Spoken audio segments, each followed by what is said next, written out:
On a quiet, misty evening at Niagara Falls, Sarah and Ethan, a young couple visiting for their anniversary, notice a strange light hovering above the cascading waters. At first, they think it's a drone or a trick of the moonlight, but as the object pulses and descends closer, it defies all logic, changing shape and emitting a sound that shakes the earth. Moments later, the UFO vanishes into the falls, leaving behind an energy surge so powerful it disrupts the grid. What follows changes humanity forever. Sarah and Ethan had planned their anniversary trip to Niagara Falls for months, eager to escape the monotony of their city lives. The falls, with their roaring waters and timeless allure, seemed the perfect place to reconnect. As the golden hues of the setting sun faded, the couple strolled along the misty paths near Horseshoe Falls, their breaths visible in the cold December air. The roar of the water was hypnotic, a reminder of nature's raw power. Sarah leaned into Ethan's arm, the warmth of their bond keeping the chill at bay. The night sky was unusually clear, stars glittering like tiny beacons against the black canvas. "Look at that," Ethan said suddenly, pointing. Sarah followed his gaze to a strange light hovering above the falls. At first, it seemed like a plane, but it didn't blink or move. Instead, it remained suspended, emitting an eerie green glow that seemed out of place in the otherwise serene night. "What is it?" Sarah asked, her voice tinged with unease. Before Ethan could reply, the light began to pulse rhythmically. The mist around the falls responded, swirling unnaturally as if being pulled by an invisible force. The object descended slowly, deliberate in its movements, as though studying the scene below. Ethan grabbed his camera, the instinct of a photographer kicking in. "This is incredible," he murmured, adjusting the lens. But as he aimed and clicked, his camera glitched, displaying an error message. "What the?" he muttered, tapping the screen. The light drew closer, revealing its shape, a perfect sphere with a metallic surface that rippled like liquid mercury. Faint symbols glowed across it, shifting like an alien language. Sarah couldn't take her eyes off it, her curiosity warring with a deep primal fear. By now, other tourists had noticed, forming a small crowd. Phones were raised to record, but none worked. A strange, oppressive energy hung in the air, making Sarah's skin prickle. The object hovered just above the falls, and then a low hum resonated, vibrating through their chests. The water beneath it churned violently, defying the calm around it. Then, with a sudden burst of light, the sphere plunged into the falls. The ground trembled, and a deafening sound echoed as the object disappeared into the torrent. Moments later, the lights around the park flickered and died, plunging everything into darkness. Screams erupted as people scrambled for safety. When the power returned, the UFO was gone. But the falls had changed.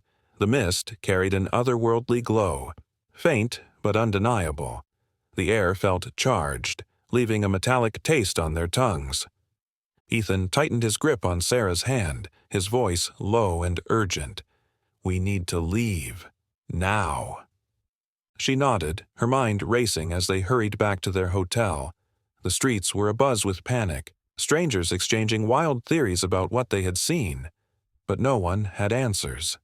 Hours later, as Sarah tried to calm herself in their room, she noticed something strange. A faint glowing mark had appeared on her wrist, its shape resembling one of the symbols she had seen on the sphere. She gasped, showing it to Ethan, who stared in disbelief. Neither of them spoke, but they both knew.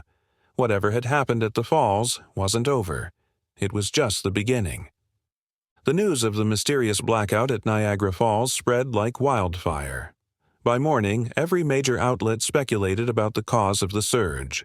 Reports ranged from electrical storms to military tests, but none mentioned the glowing object. Witness accounts were dismissed, leaving Sarah and Ethan feeling isolated in their knowledge. In their hotel room, Sarah stared at the faint glowing mark on her wrist. The symbol, a series of interlocking lines and curves, pulsed faintly. Ethan paced, his camera still refusing to function despite repeated attempts to reset it. "I don't get it," Ethan muttered. "We saw it. How can no one be talking about this?" Sarah shook her head. "And this." She raised her wrist, the glowing mark catching his attention. "What does it mean?" Ethan knelt beside her. "It looks like writing, but not like anything I've ever seen." Before they could discuss further, the room phone rang. Sarah flinched. Ethan picked it up cautiously. "Hello?" "Mr. and Mrs. Carter, this is Agent Wallace with Homeland Security. We'd like to speak with you regarding last night's incident. Please remain in your room." Ethan froze, his voice lowering. "How do they know who we are?" Before Sarah could answer, a knock sounded at the door. Ethan opened it to reveal two men in dark suits. They entered uninvited, their eyes scanning the room. "We understand you were at the falls during the blackout," the taller one began. "What did you see?" Ethan hesitated. "Just lights, and then darkness." The shorter agent stepped forward, his tone sharp. "No objects? No unusual activity?" Sarah's pulse quickened, but she shook her head. "Nothing." The agents exchanged a glance. The taller one handed Ethan a card. "Contact us if you recall anything else." Once they left, Ethan locked the door. They know something. "What if they saw the mark?" Sarah asked, her voice shaking. "Then we keep it covered." But hiding wasn't easy. Over the next few days, Sarah began having vivid dreams. Alien landscapes, unfamiliar stars, and the same glowing symbols. She woke up breathless, her wrist burning faintly. At the same time, strange things began happening. Electronics around them glitched. Lights flickered when Sarah entered a room, and they constantly felt watched. Ethan delved into online forums about UFO sightings. One name kept appearing: Dr. Alan Mercer, a reclusive scientist known for researching extraterrestrial phenomena. "We need to find him," Ethan said, showing Sarah an article. "He might know what's happening to us." Sarah hesitated. "Do you think we can trust him?" "I don't know, but we can't stay here. Those agents are watching, and they're not here to help." The next morning, they packed and left the hotel under the cover of darkness, heading to Dr. Mercer's remote cabin in upstate New York. But as they drove through the quiet countryside, Sarah felt the prickling sensation of unseen eyes. She glanced in the side mirror and saw a black SUV trailing in the distance. "They're following us," she whispered. Ethan's grip tightened on the wheel. "Hold on." He pressed the gas, the car speeding into the unknown. The winding roads of upstate New York were cloaked in darkness as Sarah and Ethan raced toward Dr. Alan Mercer's cabin. The black SUV that had been tailing them was still there, its headlights a constant reminder of the danger. Ethan gripped the wheel tightly, his knuckles white. "They're not backing off," Sarah said, glancing nervously at the mirror. Ethan's jaw tightened. "I know. Hold on." He veered onto a dirt road, the car skidding briefly. The dense forest swallowed them, their headlights barely cutting through the darkness. Behind them, the SUV followed relentlessly. The SUV accelerated, slamming into their rear bumper. Sarah cried out as Ethan swerved, narrowly avoiding the edge of the road. "There!" Sarah shouted, spotting a faint light ahead. Ethan sped toward the clearing, the SUV hesitating as it neared the cabin. Ethan pulled into the clearing and cut the engine. "Run!" he urged, grabbing Sarah's hand. They bolted for the cabin, the cold biting at their faces. Behind them, the SUV's engine idled ominously. Ethan pounded on the door. "Dr. Mercer, please, open up." The door creaked open, revealing a wiry man with disheveled hair and piercing blue eyes. He glanced at Sarah's glowing wrist and stepped aside, motioning them in. The cabin was cluttered with books, maps, and strange devices humming faintly. The walls were covered in alien symbols that mirrored the one on Sarah's wrist. "You've brought trouble," Mercer said, his tone calm but sharp. "We didn't have a choice," Ethan replied, breathless. "They're following us." Mercer peered out the window at the SUV. "They won't come closer, not here." "Why not? Who are they? Sarah asked. They're a covert group monitoring extraterrestrial activity, Mercer explained. If they're after you, it means you've been marked. Sarah raised her wrist. You mean this?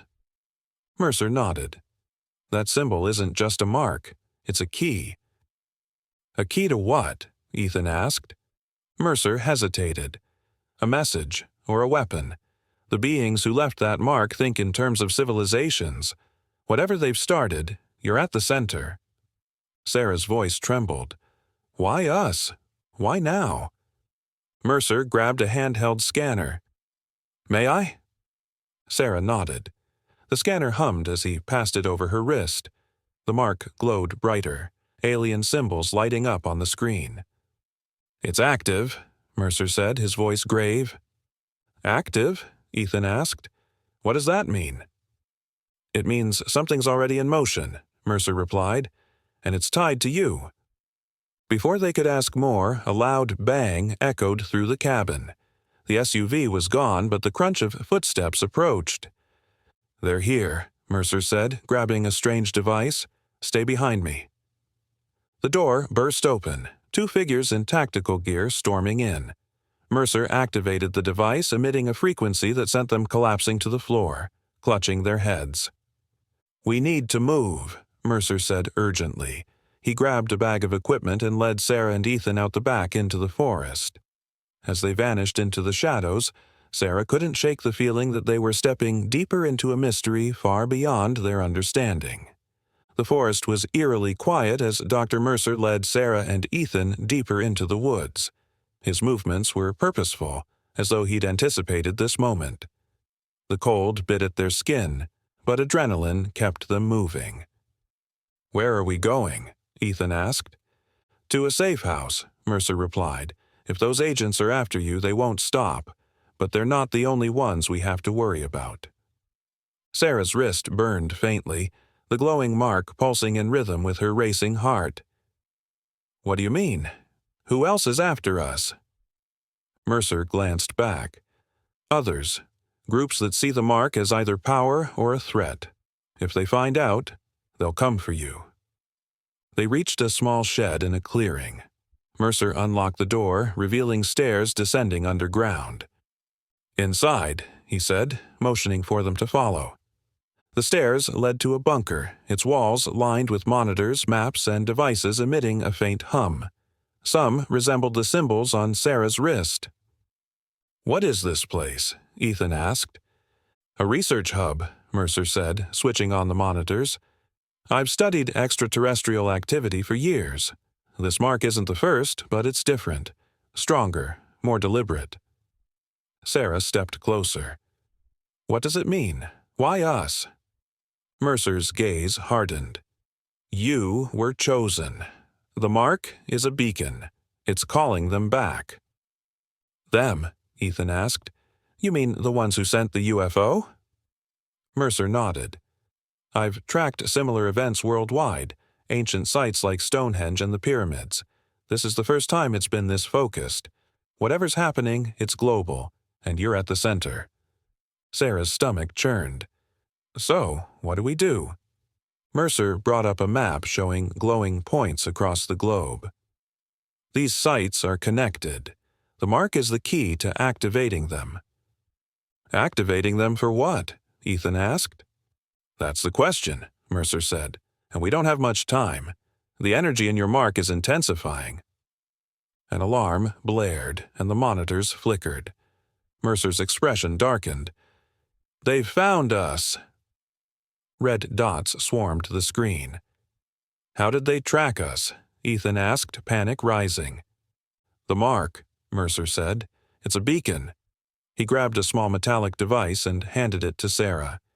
This might mask the signal temporarily, but we need to move now. They hurried back into the woods, the sound of footsteps growing louder. Sarah clutched the device tightly, its alien symbols glowing faintly. As they ran, strange lights flickered among the trees. Glancing back, Sarah saw figures moving through the forest. Not just agents, but distorted, inhuman shapes.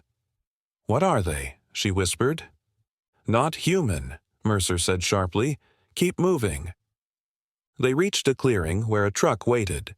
Mercer jumped into the driver's seat, motioning for them to get in. The engine roared to life and they sped away, leaving the glowing figures behind. For the first time since Niagara Falls, Sarah felt the full weight of their situation. This wasn't just about a UFO. This was about something bigger, something that could change the world. Mercer broke the silence. "There's a place we can go. A sanctuary. If we reach it, we might stand a chance of understanding this." Ethan looked at Sarah, his face grim. "Do we have a choice?" Sarah shook her head. "Not anymore." The truck rattled over the uneven dirt road, its engine a low growl against the night. Sarah sat in the passenger seat, clutching the metallic dampener device Mercer had given her, its alien symbols glowing faintly. Ethan sat silently in the back, staring out at the dark forest that seemed to close in around them. "How far is this sanctuary?" Ethan finally asked. "Far enough," Mercer replied, scanning the road, "but not far enough to let our guard down." Sarah glanced at the device in her hands. "What does this do?" "It's a dampener," Mercer said. "It won't stop the signal, but it'll make it harder to track us." "What happens when it stops working?" Ethan asked. Mercer's jaw tightened. "We don't let it get to that point." They rounded a bend and pulled into an abandoned rest stop. Mercer killed the engine.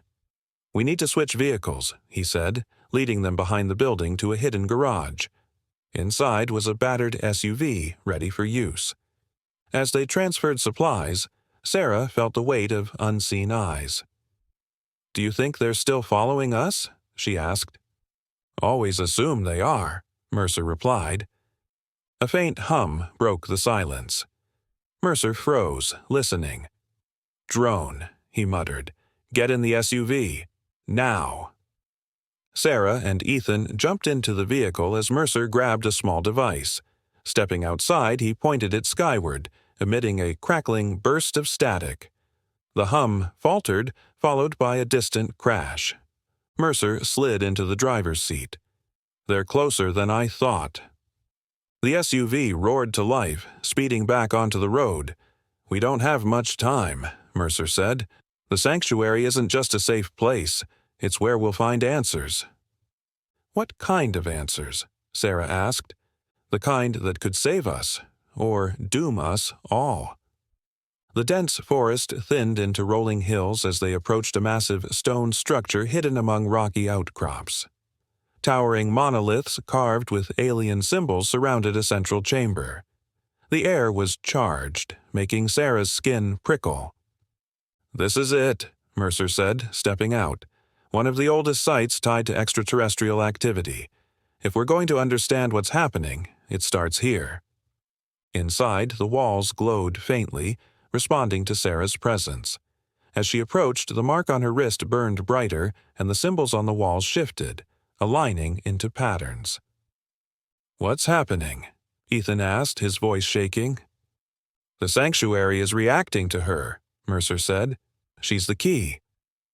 A deep hum resonated through the chamber as beams of light shot from the walls, converging into a sphere of pulsating energy. Mercer stepped back, his face pale. "This isn't just a sanctuary. It's a gateway."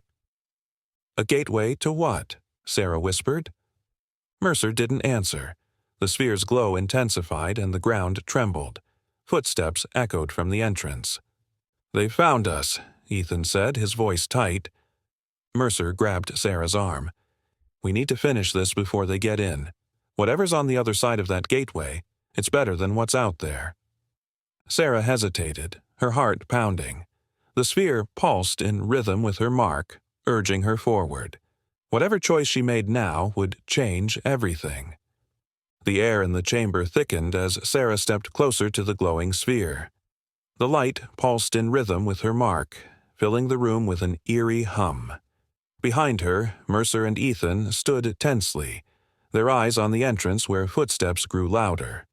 "Sarah, we don't have time," Mercer urged. "The gateway is responding to you. If you don't act now, we lose everything." "What am I supposed to do?" Sarah asked, her voice trembling. "Touch it," Mercer said. "Your mark is the key. It'll activate whatever this is meant to do." Ethan grabbed her arm. "Wait. What if it's dangerous? What if it hurts her?" "We don't have a choice," Mercer replied. "It's either them or what's beyond that gateway." Sarah's heart pounded as she reached out. The moment her fingers brushed the sphere, energy engulfed her and the room flooded with light. Symbols on the walls spun and rearranged as the sphere expanded, surrounding Sarah completely. "Sarah!" Ethan shouted, but Mercer held him back. "She's fine," Mercer said, though uncertainty flickered in his expression. "The gateway is protecting her." Inside the sphere, Sarah felt weightless, her body surrounded by light and sound. Images flashed, distant planets, alien structures, and beings of energy. A calm voice filled her mind. "You are the bridge," it said, "the connection between worlds. The time has come to awaken the dormant." "What does that mean?" Sarah asked, her voice echoing. "Humanity stands at a threshold. The key is yours to wield. Unite or divide. Your choices shape what follows," the voice replied. Before Sarah could respond, the light dimmed and she was back in the chamber. The sphere receded, leaving her trembling but unharmed. The mark on her wrist now glowed steadily. "What happened?" Ethan asked, gripping her shoulders. I saw them," Sarah whispered. "They said I'm the bridge, that I have to make a choice." Mercer's expression turned grim. "They're talking about the dormant, the ancient technology buried in those sites I showed you. If it awakens, it could either save humanity or destroy it." Before they could process this, a crash echoed from the entrance. Agents stormed in, weapons drawn. "Get down!" Mercer yelled, activating a device that sent a wave of energy rippling through the room. The agents collapsed, clutching their heads. "Move," Mercer urged, leading them through a hidden passage. They ran through the narrow tunnel, leaving the chaos behind. The passage opened onto a ridge overlooking the sanctuary. Below, more agents and strange figures swarmed the structure, their shadows flickering in the moonlight. "We can't stay," Mercer said. "They'll destroy this place to get to you." "Where do we go?" Ethan asked.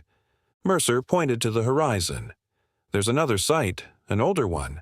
If the dormant is waking, we need to control it before they do." Sarah looked back at the sanctuary, its glow fading as the agents flooded inside. The weight of the mark on her wrist felt heavier now, the voice's words echoing in her mind. Whatever choice she made, there was no turning back. "We'll go," she said firmly, "but we need to move now." The three of them trudged through the dense forest under cover of darkness. Sarah couldn't shake the images from the sphere, alien landscapes, beings of light, and the voice urging her to awaken the dormant. Her wrist glowed faintly, pulsing as if alive. "Where is this next site?" Ethan asked. "It predates any known civilization," Mercer replied. "If the dormant technology is waking, it starts there." The forest opened to a vast plain where a massive structure loomed. Larger than any pyramid, its surface was carved with symbols that mirrored Sarah's mark. "This is it," Mercer said, "the oldest site tied to extraterrestrial origins." As they approached, the air felt charged, making Sarah's skin prickle. The mark on her wrist glowed brighter with every step, pulling her toward the entrance. Mercer froze, his eyes narrowing. "We're not alone," he whispered. Shadows moved near the base of the structure, jerky, mechanical movements. "What are they?" Sarah asked. "Drones," Mercer said. "Guardians. They'll attack anything they see as a threat." The glowing eyes of one drone scanned the area. Mercer motioned for them to stay low as the light swept past. "We need to reach the entrance," he said. "Sarah's mark might give us access, but if they detect us, it's over." Carefully, they skirted the perimeter. The closer they got, the more intense the pulsing in Sarah's wrist became. When they reached the massive doorway, the symbols etched into its surface began to glow. Sarah hesitated, but Mercer urged her forward. Raising her wrist, the mark flared brightly and the doorway opened with a low hum. They slipped inside just as the drones stirred. The interior was vast, the walls lined with alien machinery that hummed faintly. The air was thick with energy, and Sarah felt the weight of the mark grow heavier. "This place is alive," Ethan whispered. Mercer nodded. "It's a command center. The dormant technology is controlled from here." As they ventured deeper, the symbols on the walls shifted, aligning in response to Sarah's presence. They entered a central chamber where a massive console stood, covered in alien markings. "This is it," Mercer said. "The control hub. If we're going to stop, or guide, it starts here." Before Sarah could approach, a loud clang echoed. Shadows emerged from the passage behind them. "They found us," Ethan said. Mercer turned to Sarah. "You need to activate the console, now." "What if I don't know how?" Sarah asked, panic rising. "You'll know," Mercer said. "The mark will guide you." As footsteps drew closer, Sarah stepped toward the console, her wrist glowing brightly. The symbols lit up, and a low hum filled the chamber. Taking a deep breath, she placed her hand on it. The chamber came alive. The walls shifted, revealing screens displaying alien landscapes and patterns. The voice echoed in Sarah's mind. "Choose wisely. The fate of your world depends on it." The chamber glowed brightly as Sarah's hand pressed against the console. Symbols on the walls shifted rapidly, rearranging into complex patterns. The hum grew louder, resonating deep in her chest. Behind her, Mercer and Ethan stood frozen, their eyes darting between Sarah and the figures entering the room. "Sarah," Ethan called out, panic in his voice. "Whatever you're doing, do it faster." The voice returned, calm and resonant in Sarah's mind. "The dormant awaits. Will you unite or divide?" "What does that mean?" Sarah whispered. Mercer shouted, "It's asking you to choose. Connecting the dormant sites will awaken their network. Cutting them off might destabilize them completely." Ethan hesitated. "Isn't connecting them dangerous? We don't even know what they'll do." "Disconnecting them could destroy everything," Mercer countered. The images from the sphere flashed in Sarah's mind. Civilizations on the brink of ruin or rebirth. The voice echoed, "Your choice defines humanity." The advancing figures stepped into the chamber's light, metallic, skeletal beings with red, glowing eyes. They moved fluidly, their focus locked on the console. "They're here to stop us," Mercer yelled, activating a device that sent a wave of energy rippling toward them. The beings staggered but continued advancing. "Sarah, now," Ethan urged. Taking a deep breath, Sarah pressed a sequence of symbols. The room shook as light shot upward, piercing the ceiling and the night sky. "What did you do?" Ethan asked, shielding his face. "I connected them," Sarah said, her voice trembling. Mercer's face was a mix of awe and fear. "You've activated the network. The dormant is waking." The beings suddenly halted, their red lights dimming. They stood motionless, their attention shifting to Sarah. "They're responding to you," Mercer said in disbelief. "You've taken control." Sarah stepped forward. "Stop." The beings froze entirely, their movements ceasing. The console emitted a low hum, and Sarah's wrist glowed brighter, projecting alien symbols into the air. "The system is active," Mercer whispered. "The choice is made." The voice returned, louder and more commanding. "The bridge is open. Prepare for their arrival." "Whose arrival?" Sarah asked, but the voice faded. Outside, the ground trembled as the beam of light intensified. The sky above swirled with energy, forming a massive vortex.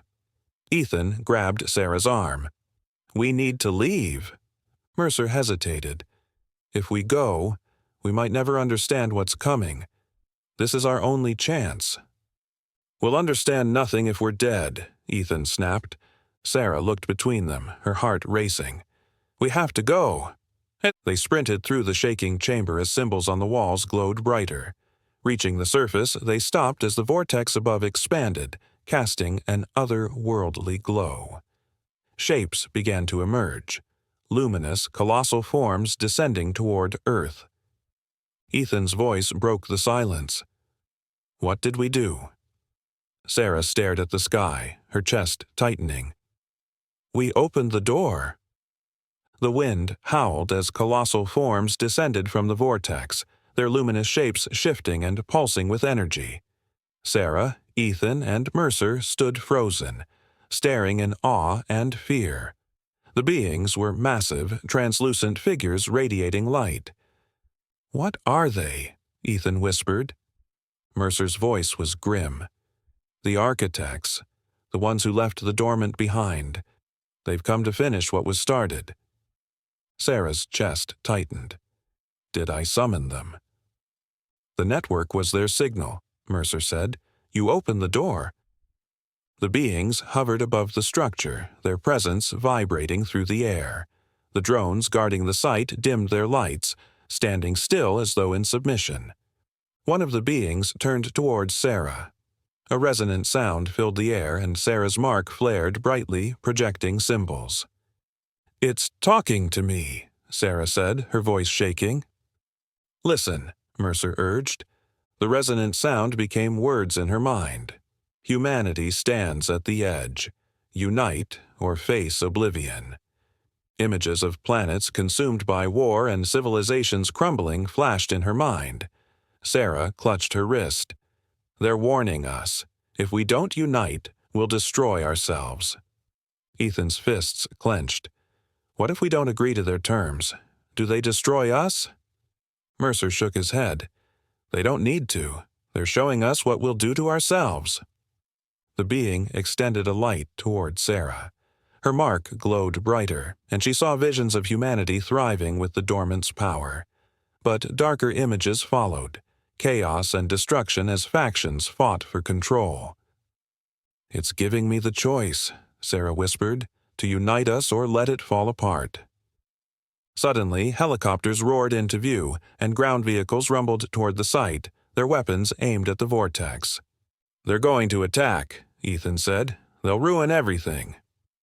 "The architects won't respond to violence," Mercer said. "It'll confirm we're not ready."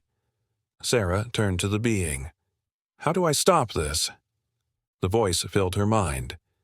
"You are the bridge. Only through you can the path be chosen."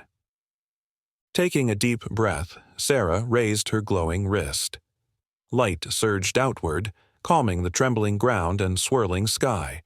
The architects turned toward her, surrounding her in radiating light. The lead being extended its glow toward the military convoy, neutralizing the weapons. The helicopters hovered silently, and the vehicles powered down. "They've stopped the attack," Mercer said, awe in his voice. "They're giving us a chance." Energy from Sarah's mark intensified, connecting her to the dormant network. She closed her eyes, focusing on the vision of unity. "We have to change," she whispered, "or we won't survive." The vortex stabilized, and the beings turned skyward, their forms fading as they ascended. The ground stilled, and Sarah lowered her arm, the glow from her mark dimming. "They're leaving," Ethan said. "What happens now?"